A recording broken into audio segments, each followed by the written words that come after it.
Healing starts when we allow ourselves to tell the truth, even if it's just on a page nobody else will see. Today, you and I will sit with that truth together. Welcome to Blumera Podcast, and welcome to part 2 of the Mother Wound series. I'm your host, Brienne. Today's episode is a guided journaling and reflective thinking session. It's designed to help you connect with your inner self, to validate your own experiences, and plant seeds of healing. I'll also share some of my favorite positive affirmations for mother wounds at the end. They will help you nurture the parts of you that were never seen, nurtured, or protected. You may notice my branding change in the background of this video. I recorded this journaling session a while back, but I was hanging on to it for this series. And if you're not watching the video, but you're interested in doing so, you can find it over on YouTube or Spotify. The links will be in the episode description for you. Let's get right into it. Today's episode is dedicated to you. It's actually here by popular demand.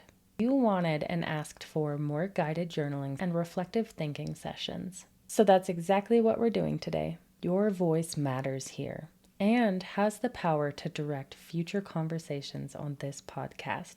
If you are watching this over on YouTube or Spotify, feel free to leave a comment or participate in the polls.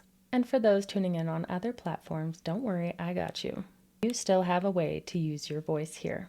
I have set up a community survey for you, and you can find that link in the episode description. This podcast is a space for you. Whether you're craving more pep talks, guided journaling sessions, longer solo episodes, exciting guests, or specific topics, I want to hear from you. Now let's get straight into our guided journaling and reflective thinking session. I like to start with a couple of deep breaths. Let's do them together, shall we? Deep breath in. And exhale. Inhale again. And exhale again. It helps me to start journaling from hopefully a little bit more grounded place. This is a guided journaling session for healing the mother wound. To continue your journey of healing the mother wound, check out my episode on how to heal the mother wound and get access to over 45 journal prompts for healing your mother wound. Linked in the episode description. Here are my most helpful journal prompts for mother wounds. These have helped me through some of the most challenging times of my life, including when my mother passed away with no answers or resolution. Processing a mother wound through journal prompts can help you move past any blockages and can help you to better understand yourself. The first prompt is, think of a time that you needed motherly love. What were you experiencing? How old were you? What did you need in that moment? How can you give yourself that now? Repeat with other experiences or ages as needed. This is great to revisit and work through reparenting yourself when those hurt parts of yourself start to come back up. Let's talk about your mother experience and your mother's experience. What was missing in your ideal mother experience? Setting aside the role of your mother, think of who she was as a person. In what ways might she have struggled? In what areas of her life was she weak in? How did this translate into her parenting and her role as a mother? If you plan to become a parent or are already in that role, what will you actively choose to do differently? When you think of the mother you wish you had, what does that look like? How does she act? And how would your life have been different? Let's get on to gaining closure. What are you angry at your mother for? If you can say anything to her, what would it be? Do you feel you have understanding or closure? Begin to find that understanding or closure in a way that does not rely on your mother to fulfill that need.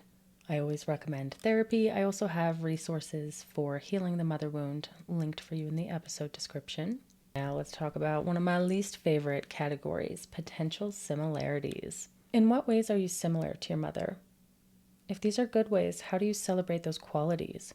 And if these are negative ways, in what ways are you actively working to be different? Parental figures. What other parental role models have you had in life? How have they supported you? What have they taught you? Who are other strong women in your life? What is your relationship with other women like? How might your mother wound impact the way you interact with other women? Moving on to your inner world and support system. How do you feel your mother wound has impacted your self-worth? How have other people received the news of your mother wound? Who was supportive and understanding? How can you connect with them more? Who was not supportive or understanding? How can you find ways to distance yourself or create healthy boundaries surrounding this very important part of who you are with this person? Did they make you doubt your experience with your mother wound? What is your truth? Does it matter whether they believe that or not? What might be keeping them from seeing or understanding your reality? On to blame and boundaries. In what ways have you accepted blame for the relationship with your mother? If a friend or a loved one presented you with that information, what would you tell them? In what ways do you feel they would be to blame? With many mother wounds, boundaries can be a challenging thing to enforce, either due to lack of boundaries, lack of guidance, or too much distance. How do you practice boundaries in your own life? How can you choose yourself in any interactions going forward with your mother?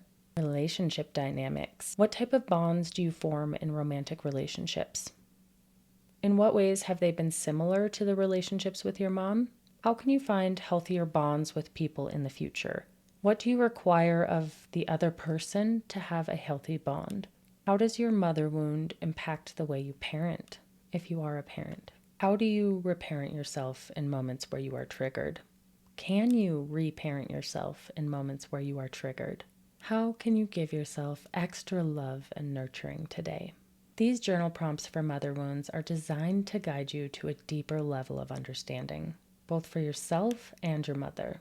A deeper level of understanding can allow you to find closure, heal, and move forward.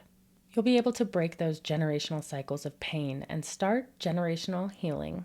If you are interested in daily journaling, you can get my free digital planner to guide you through growth and healing.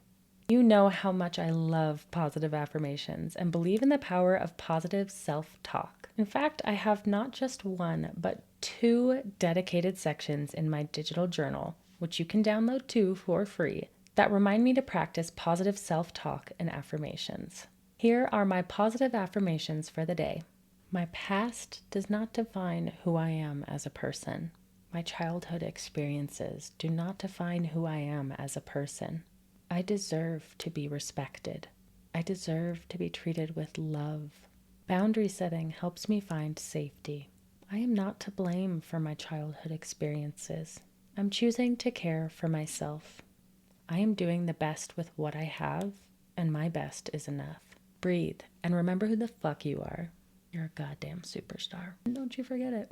If you are interested in more journaling or reflective thinking sessions, or you feel stuck in an area of growth, healing, or blooming, please let me know. You can leave a comment on YouTube or participate in the polls on Spotify. I love hearing from you, so much so that I have created a community survey linked in the episode description that allows you to be a part of future content. In part 3, we will take this conversation even deeper with an incredibly real and raw interview. You'll meet Micah Larson, a mother healing her own mother wound. Her and I will discuss breaking cycles, parenting differently, and facing hard truths with courage and love. Make sure you're subscribed. You won't want to miss this. I'll see you in the next episode.